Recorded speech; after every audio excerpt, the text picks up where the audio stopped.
Assalamu alaikum. Idan wannan shine farkon zuwanka wannan tasha ta muka daure ka danna mana subscribe da kuma alamar ƙararrawa domin samun sababbin shirye-shiryenmu da zarar mun ɗora. Labari da ɗumi sa jirgin saman Max Air ya mai jigilar alhazan Najeriya ya maƙale a Nijar a ranar Laraba 26 ga watan Yuli.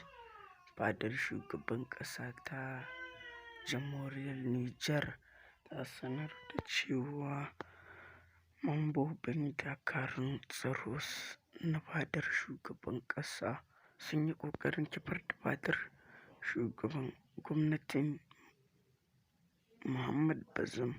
Sa'o'i kaɗan bayan haka wasu sojoji suka bayyana a gidan talabijin inda suke ikirarin cewa sun ƙwace mulkin ƙasar ta yamma ga Afirka.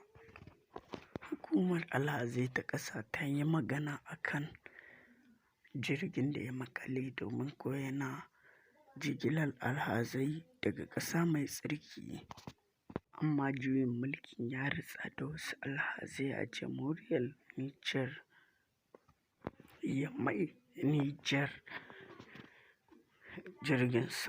Kamfanin jirgin sama na Max Air mai lamba 5 ADM ya maƙale a jamhuriyar Nijar sakamakon juyin mulki da ake yi a ƙasar. Jirgin sama wanda yake jigilar alhazan Najeriya daga ƙasa mai tsarki ya maƙale ne dai a filin saukar jirage da kuma tashin jiragen sama a birnin Yamai. Rahotanni sun tabbatar da haka. Don Allah a ci gaba da haɗin kai, a dinga danna mana subscribe da kuma alamar ƙararrawa domin samun sababbin shirye-shiryenmu da zarar mun ɗora.